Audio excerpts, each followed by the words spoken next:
as we finished off with the last episode, he says, look, the nature of women, like the hadith of Prophet Muhammad ﷺ says, which I will repeat for the sisters to warn them off, he says that they will not really be certain aspects of women, human nature, that they may forget what you've done that is good. I will talk to them about that, but I'm telling you now, he's telling you, even their nature, don't let that type of nature deter you from you being good to them. And look at the back. Look, they may have one aspect that is not, and it's not their fault, by the way. Prophet Muhammad ﷺ says, you know, he is defending women. So this is their nature. Their nature that Allah subhanahu wa ta'ala created them this way. They're emotional. They're created from that bin trip. And the one that covers your heart, by the way. And that's your protection, akhi.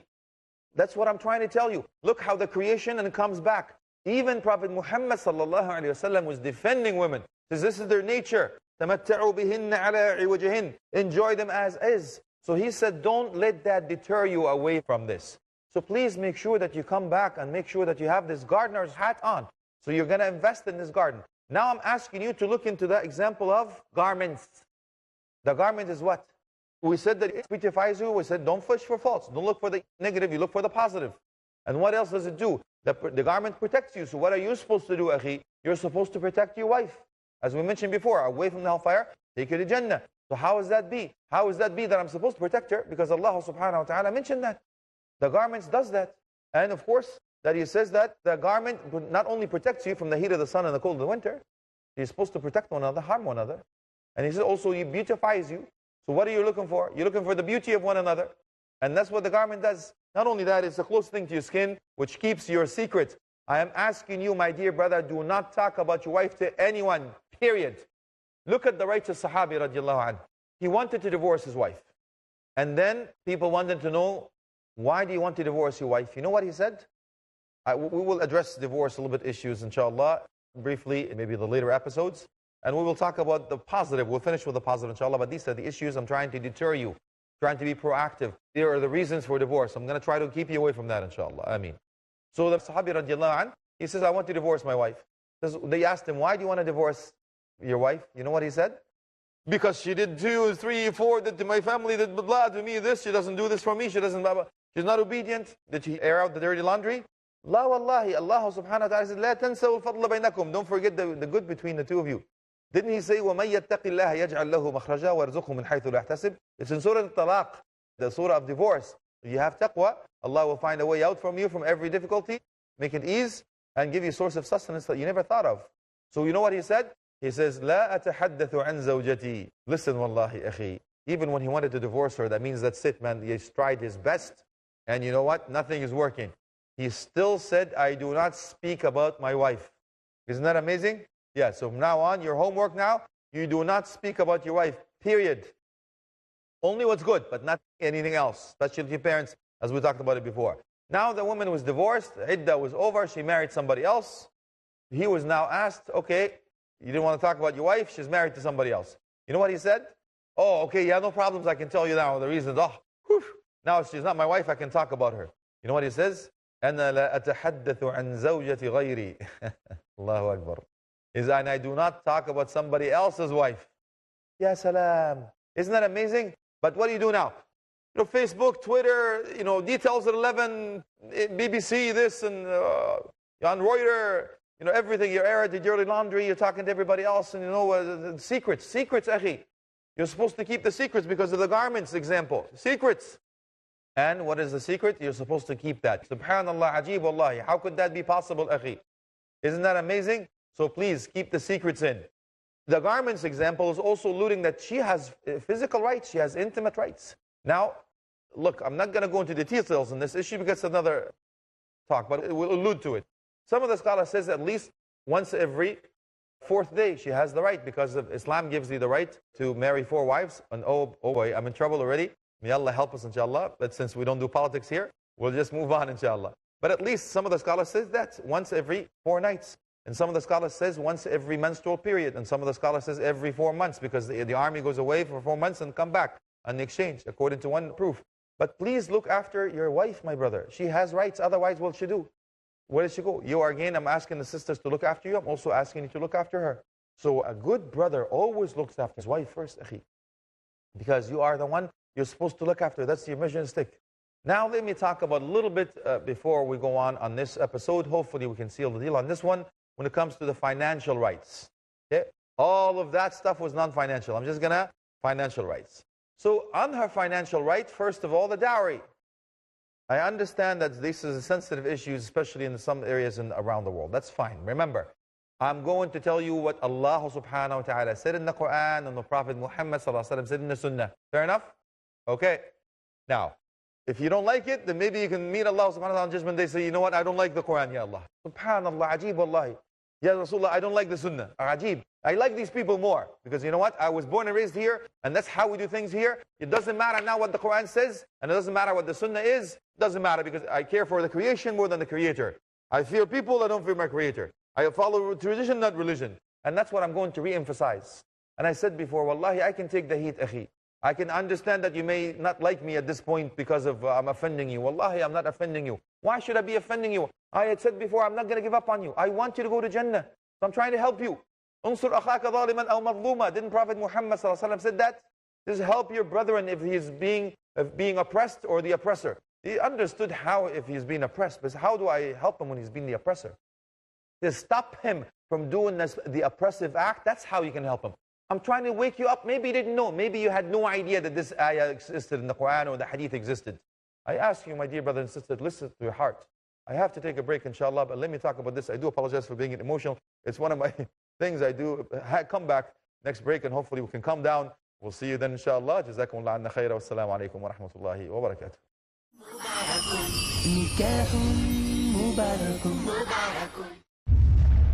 Marriage or divorce? What's Islamic ruling? Nikah.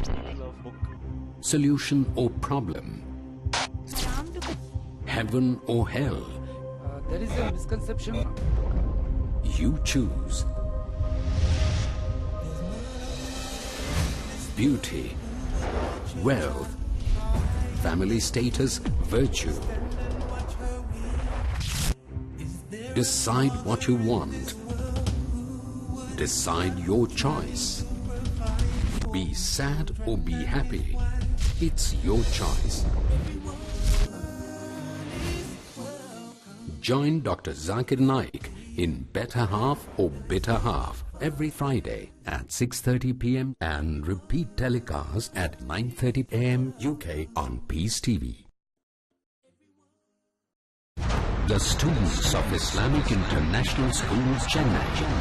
Islam, the religion of peace. Islam is the only solution to the problems of humanity. The Islamic Sharia is complete. It's perfect.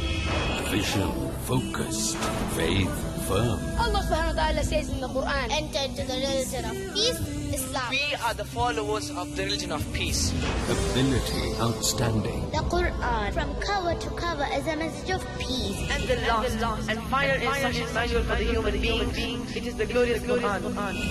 Watch Wafa Sarfaraz, Zunaira Ayman, Sahib Said, Nashin Zara, Hasib Khan, Fahad Abdur Rahman, Rida Tabassum, Sayyid Zaid, and Abid Baris. La ilaha illallah. There is no deity worthy of worship except Allah subhanahu wa ta'ala.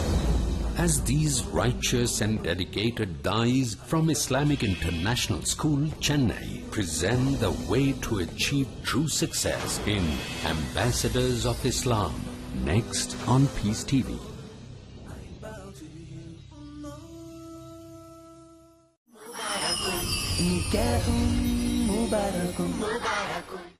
Bismillah, alhamdulillah, wassalatu wassalamu ala rasulullah, amma ba'd, assalamu alaikum wa rahmatullahi wa barakatuh, my dear brothers in Islam, and welcome back to the second portion of the episode. Happily ever after, may Allah subhanahu wa ta'ala make us happy in this life and happy in hereafter, ameen, inshallah. Again, I've calmed down now, we're good, no more emotions, so let's talk again, heart to heart. And that's what this is all about, akhi. The series is heart to heart. Let's come back to Allah subhanahu wa ta'ala. Now continue, you got the hint from the first portion. Let's now continue. I understand I don't want to beat a dead horse, but let's now at least continue with the financial aspect. Okay, so when Allah subhanahu wa ta'ala has told you to give the dowry, okay, now what is it exactly? What's the significance? First of all, you're telling your future wife, thank you, this is a gift for you, for accepting me to be your husband. Alhamdulillah. Now, it's also telling her that I am financially able to look after you. Third, you're telling her, you know what, worst case scenario, may Allah protect you from that, just in case things don't work out, at least you have some financial means that you'll be able to look after. Even though in the case of divorce, by the way, akhi, وَمَتِّعُهُنَّ, this is mata', you're still going to give her a gift, subhanAllah, look at that. So you're financially responsible for every aspect of her life, believe it or not. The scholar says, you are responsible for financial aspect from A to Z. Even though the woman is the richest woman on the face of the earth, you cannot touch her money. But if the sister wants to help you financially, she gets double the reward, according to the hadith of Ibn Mas'ud radiallahu anhu, that his wife wanted to help him. That's fine. It's allowed, but don't force her. She's not obligated. Because I get that sisters come in and says, my husband is asking me to go to work, to do this and to do this. You lose the qawama, akhi. You don't become a man anymore, you become a male. Yeah, wallahi, I'm talking to heart. Now listen, if you both agree and the sister has a career and she can help and all of that stuff, but she's not forced to do this and she wants to help you and you agreed on this before marriage and that's what works for you, all the power to you, that's fine. As long as she works in a halal environment and everything is halal, no problems. But I'm not telling you, you go ahead, you work, you sit back and do nothing and you're collecting. Allahu Akbar. What happened? Because accordingly, we know that the hadith says the same thing. So please make sure that you understand the reason for it and what is this all about. That's one. The second thing, akhi, there are 3 rights for you, ukhti. The majority of scholars say, askunuhunna min haythu sakantum. So first, you live where he lives. Okay, I'm going to give you the 3 quickly, inshallah. You dress like he dresses and you eat like he eats. Okay, so what that means, akhi, you live in a place, you live together in a place. Hopefully you'll be living together in a place. Not you live in a mansion, you give her, wal'iyadu billah, the guest room, and may Allah help you, inshallah. And you dress, the way she gives her what you wear. Like you wear, again, all the top end, the high expensive, tailor-made, the brand names and all of that stuff, and you give her terrible clothes, raggedy clothes. You can't do that. And I eat the best and all of that, the surf and turf and whatever it may be. And again, give her crackers and cheese. It doesn't work that way either. So these are the 3 things. So ukhti, because the sisters come and talking to me, you know what, I need to know how much he makes. You don't need to know how much he makes. I don't want you to go there. لا تسألوا عن أشياء تبدأ لكم تسؤكم, because these are the issues we deal with. Again, the sister is furious because he sends his money back home to his mother, to whatever it is. Ya ukhti, did he not look after you financially? Yes or no? If the brother is not giving you your rights, then I understand. We can help you. We can talk to the brother. Because these are rights, akhi, huquq, these are duties. You have to be asked. You'll be held accountable on Judgment Day. But if your husband is looking after his family, whatever back home is, but he's looked after you, ukhti, you should be proud. Wallahi, you should be proud of this man that has a good heart. He hasn't forgotten where he's from. He hasn't forgotten the people that raised him. So if you come to the imam or the sheikh and whatever it may be, so you're complaining about this man, wallahi, ukhti, you should reconsider your heart. You can reconsider your faith. You're weak, your battery's low. But as long as he's giving you a roof over your head, that where he lives in, and he's giving you the food on the table where he eats, and he's giving you clothes on your back where it's not that he's fulfilled his 3 duties. That's it. Obligation. You understand, ukhti? Now, I don't want you to go in and ask, where's this? Give me your check. What is that? Allahu Akbar. Ya ukhti, don't be like a man. Remember when I told you about the castle theory? I want you to be a first-class woman. Please don't try to be a second-class man. Wallahi, when I talk to you on the other side, and I will mean I am mushfiq. I am said, wallahi, I love you for the sake of Allah. Let's come back. Stay away from the hellfire. Go to Jannah. That's what we're all about. Stick back. Come back. And akhi, including your financial responsibilities, of course, is a salary for the sister. I don't want the sister to come begging every time she wants to buy something. You should give her, according to your means. This is what I can afford on a monthly basis. If you are going to delegate the responsibilities of shopping, whatever it may be, that's what you give her. But she needs something that's her own, a salary, for her to get what she wants. Not asking you for everything. Now, I'm asking the sisters to be, remember, الصحابيات رضي الله عنها أجمعين, you know what they said? Is اتق الله فينا نحن نصبر على حل رجوع ولا نصبر على حر جهنم. Just be careful, be mindful of Allah. Be fearful of Allah, of what you're giving us. Because we can withstand the pain of hunger, but we cannot withstand the pain of the hellfire. So again, that money, again, we said is halal, as we mentioned earlier in the episodes. So my brother, give her a salary.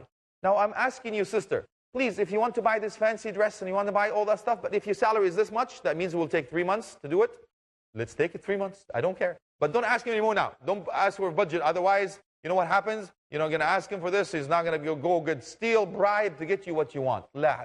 No, ukhti. We want to stay on the halal path, inshallah, so we can be together in Jannah again, as we're looking forward to these episodes happily ever after. Ameen.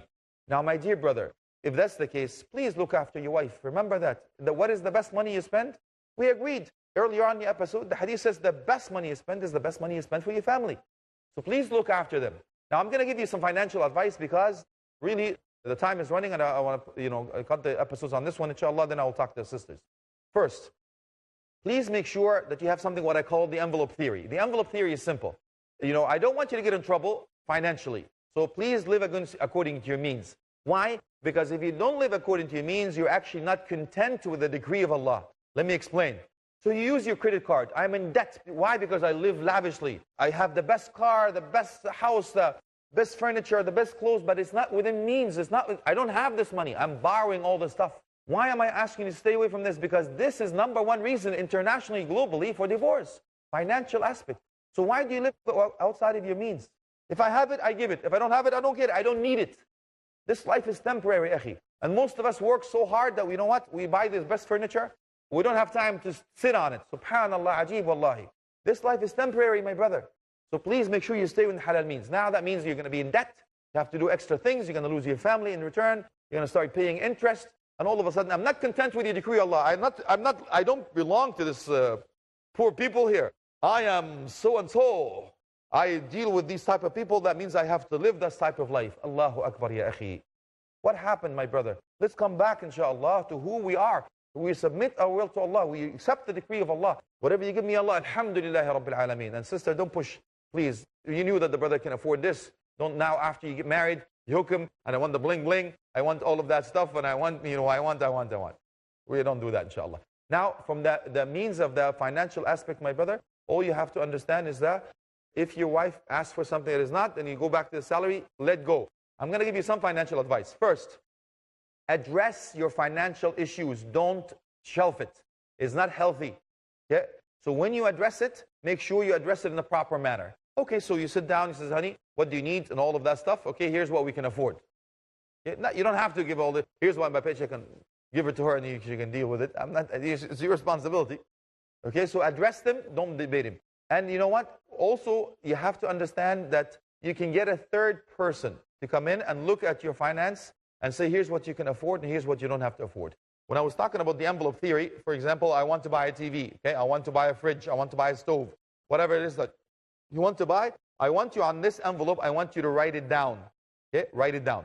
So whatever extra that you have during the month, I want you to put this money in this envelope and keep adding into the money of the envelope. Let's say it's going to cost you X amount of your currency around whatever you maybe live. And now I have the money for the fridge, the stove, or whatever it is that I want to buy. I take that envelope and pay cash. Yeah. What else do I can give you as an advice? Get a prepaid credit card. Prepaid. Now, some of the scholars says it is allowed because now الضرورة, it's necessity now. ما عم به البلوى. You can't travel or you can't live without a credit card because it's for either aspect. So if that's the case, I've said prepaid. You know what that means? That means you can deposit the money in the card first, then you can withdraw from the card in itself. Once that happens, then you're good to go. Alhamdulillah, that means you don't have to worry about what it is. Okay, so now I talked about it. I sat, we agreed, we are on track, and alhamdulillah rabbil alameen, there's no issues, no concerns. Now we can set our goals of what we are going to do and what not to do. And all of a sudden, I have to make sure that it is within the means of what we agreed upon. Everything is looking good, pop the chai. Enjoy, pinky up, posh, whatever it takes. That's fine, inshallah. Now, my dear brother in Islam, I'm going to take you on a little bit of a road and a map that I'm going to leave you with, inshallah. We said earlier on when Allah subhanahu wa ta'ala had mentioned to you that this is a amana, right? He says, Prophet Muhammad sallallahu alaihi wasallam, وَاتَّقُوا اللَّهَ فِي النِّسَاءِ. Be conscious of Allah in women. Allah subhanahu wa ta'ala says, these are your amana. Prophet Muhammad says, they're awanun indakum. You know what that means? They're actually hostage. Didn't Prophet Muhammad sallallahu alaihi wasallam say that? Yes, because he says, استحللتم فرجهن بكلمة الله. By the word of Allah, the contract is there. Now, what do I have to tell you in the end of this episode, my dear brother? Look, all I want to say to you is Allah subhanahu wa ta'ala is giving you a mission stick and Prophet Muhammad sallallahu alaihi wasallam is giving you a mission stick. So why do I have to be good to this girl? Even though she's giving me a hard time. And even me, she's not obedient or all that stuff. I'll be talking to her shortly, inshallah. Yes, because Al-Hasan, radiallahu anh, when a man came to him, he says, a few men are asking for my daughter's hand in marriage. Who do I give the hand in marriage to? He says, At-taqi. He says, the righteous man. The one that conscious of Allah subhanahu wa ta'ala.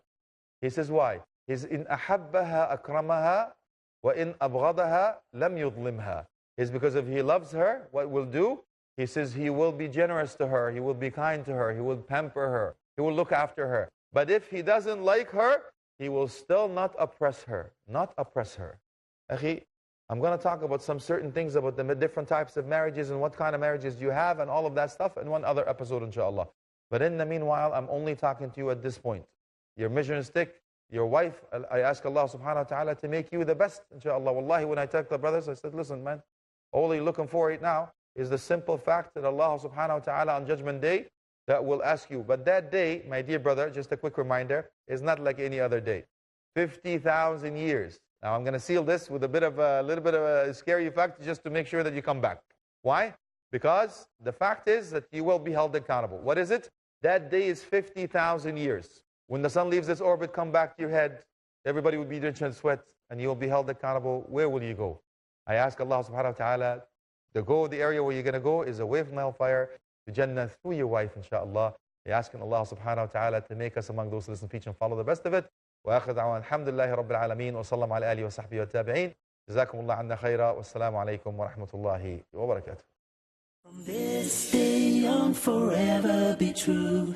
Cherish this life that's destined for you. Live